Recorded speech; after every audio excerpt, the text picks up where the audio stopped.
Hello guys, welcome back to my channel. तो guys अभी मैं यहाँ पे देखो बेबी के शिबू के साथ खेल रही हूँ और शिबू मुझे बहुत परेशान कर रहा है।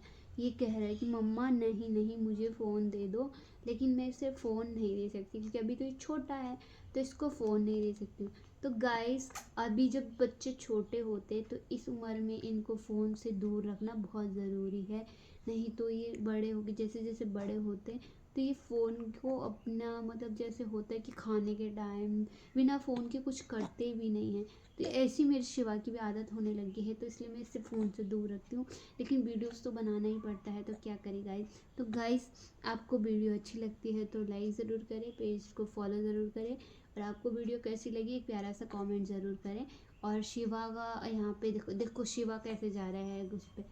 तो गाइस चलिए मिलते हैं नेक्स्ट वीडियो में, तब तक के लिए bye bye, take care, Radhe Radhe, thanks for watching.